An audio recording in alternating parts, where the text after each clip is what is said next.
Nah, nu kadua nyaeta materi wawancara. Naon sih materi wawancara eta? Aya nu nyaho teu? Materi wawancara teh naon? Yuk, let's go. Kita jelasin.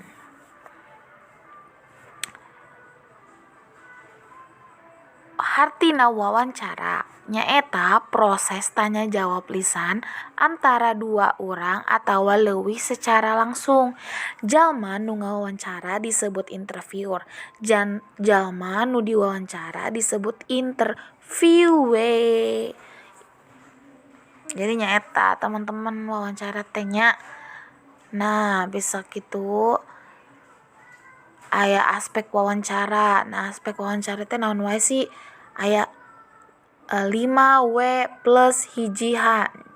Naon sih 5W plus hiji H eta? Nyaeta who, saha, what, naon, where, di mana, when, iraha, why, kunaon, how, kumaha.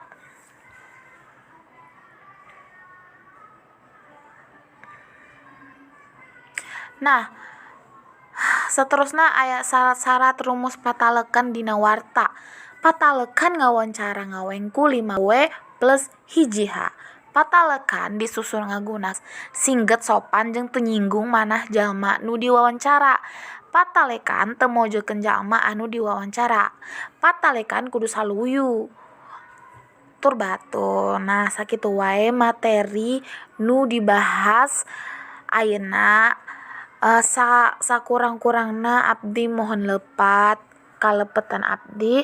Wassalamualaikum warahmatullahi wabarakatuh. Atur nuhun sadayana. Semoga ilmu tadi bermanfaat untuk kita semua. Amin.